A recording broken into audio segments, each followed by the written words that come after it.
안녕하세요. 징캐스트 CTO 이병철입니다. 이번 강의에서는 암 발생 과정에 대해서 살펴보겠습니다. 우리 몸은 세포로 구성이 되어 있고, 세포는 세포 분열과 증식 그리고 사멸이 잘 조절받고 있는 상태입니다. 그런데 이 세포가 이런 조절 과정에서 벗어나고, 그리고 무한 증식에서 암 덩어리를 형성을 하게 되면 이 암 덩어리가 장기의 기능을 파괴를 하고 다른 주변 장기까지도 침입을 하게 돼서 질병을 일으키게 됩니다. 이런 암세포의 특성은 무한 증식을 할 수 있도록 충분한 세포 증식의 필요로 하는 신호가 공급이 되고, 그리고 임모탈리티 상태에 이르기 위해서 면역 세포의 공격에서 회피할 수 있는 상황, 그리고 에이파토시스에서 회피할 수 있는 상황이 벌어지게 됩니다. 여러 가지 암세포의 특성이 있지만 그 중에 가장 대표적인 특성이라고 하면 조절 범위를 벗어난 세포 분열을 통해서 무한 증식을 하는 게 가장 큰 특징이라고 말씀을 드릴 수가 있습니다. 암세포의 발생 과정은 정상적인 세포의 변이가 발생을 하게 되면 정상적인 세포보다 세포 분열이 좀 더 빠른 하이퍼플락시아 상황에 이르게 되고, 그리고 세포의 형태가 변형되는 디스플라시아 상태, 그리고 암세포가 특정 부위에만 머물러 있는 인시추 캔서 상태에 이르게 됩니다. 이 이후에는 암세포가 주변 장기에까지 전이가 일어나는 상태로 진행이 되게 되는데요. 대장암을 모델로 해서 밝혀진 캔서 이볼루션 모델의 경우는 암세포의 전이 특성이 어떻게 획득되느냐에 해당되는 모델들입니다.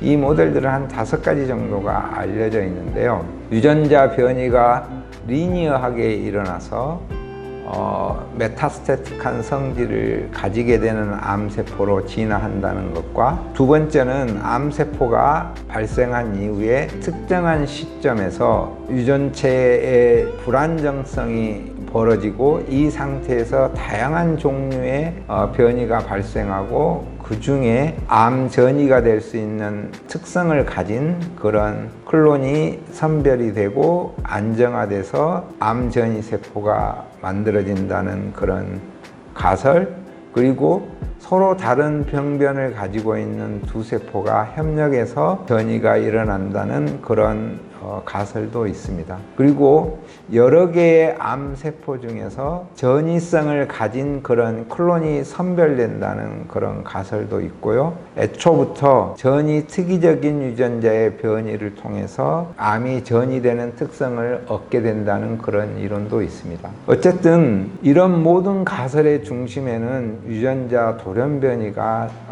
자리 잡고 있습니다. 다시 말씀드리면 모든 암은 유전자 돌연변이에 의해서 발생한다고 말씀을 드릴 수가 있습니다. 유전자 돌연변이가 암세포로 진행되는 것은, 주도하는 것은 암을 발생하는 데 관련되는 온코진, 그리고 투머 서프레서 진이 관련되어 있는데요. 암 발생 과정으로 진행하는 이런 주도적인 역할을 하는 그 유전자들은 유전자 돌연변이나 후성 유전학적인 변이에 의해서 일어나는 걸로 알려져 있습니다.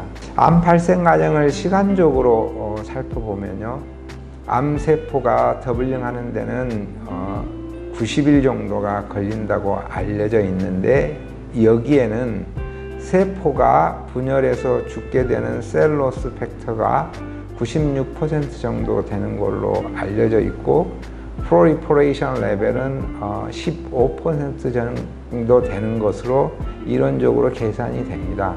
따라서 암세포의 초기 단계에서는 세포 분열이 일어나더라도 96%의 세포들은 죽어 없어지고, 결론적으로 프로리포레이션 되는 그 수준은 15% 정도 되기 때문에 암이 더블링 하는데 90일 정도가 걸리게 됩니다. 암세포가 증가하면서 지름이 2ml 정도 되는 암 덩어리가 형성되는 시점이 아주 중요한데요.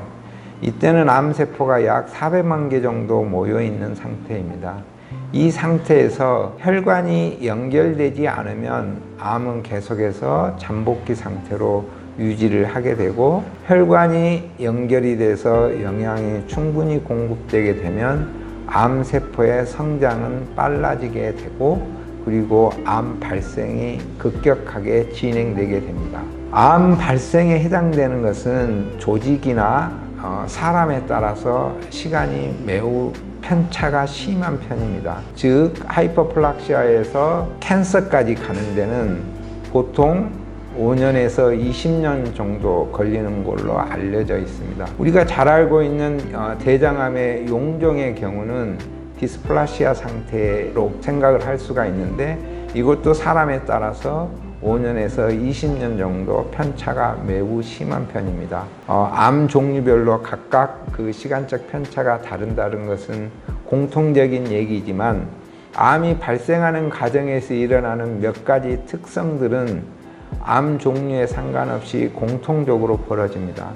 예를 들면 Growth Factor Independence 또는 Overriding Inhibitory Signal, 그리고 Evasion of Apoptosis, Immortalization, 그리고 Angiogenesis, Metastasis, 이런 과정들이 벌어지게 되는데, 대장암이나 글라이오마, 헤드앤넥 캔서 같은 경우에는 이런 각각의 과정에 관여하는 유전자들이 모두 다릅니다. 물론 대장암의 경우는 그로스 팩터 인디펜던스에 관련되는 게 KRAS 변이고, 그리고 세포 분열 주기에서 이니비토리 시그널을 극복하는 데 관련되는 게 SMAD2/4가 관련되고, 에이팝토시스에서 벗어나게 되는데 P53의 변이, 그리고 이모탈라이제이션에 해당되는 게 터틀 익스프레션이 관련되고, 엔지오지네시스에는 VEGF, 그리고 메타스테시스에는 APC가 관련되는 걸로 알려져 있습니다. 글라이오마도 각각의 경우에 EGFR의 변이나 NF1의 변이, 그리고 CDK4, P16의 변이, P53, 터틀 익스프레션, PDGF, MMP의 변이들이 발생을 합니다.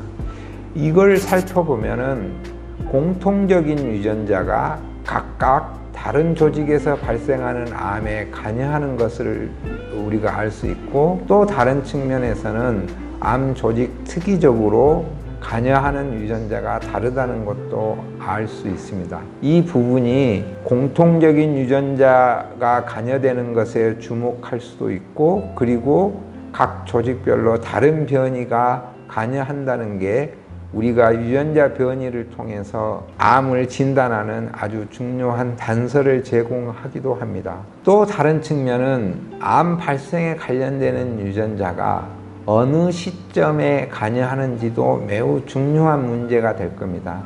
암을 우리가 관리하는 데 가장 중요한 문제가 암을 조기에 확인하는 문제이기 때문입니다. 췌장암의 경우는 KRAS 변이나 CDKN2A의 변이, 그리고 TP53이 각각 스테이지 1, 2에서 관여하는데, 이 유전자의 변이의 프리밸런스는 췌장암의 경우는 상대적으로 매우 높습니다. KRAS의 변이는 95% 정도 되고, CDKN2A는 90%, 그리고 TP53의 경우는 80에서 85%까지 확인이 되고 있습니다. 그런데 이런 유전자가 췌장암 발생 스테이지 1이나 2 단계에서 확인이 되기 때문에 이런 유전자의 변이를 확인할 수 있다 그러면 췌장암을 조기에 진단하는 것도 가능할 것입니다. 이상으로 암 발생 과정에 대해서 간략하게 살펴보았습니다.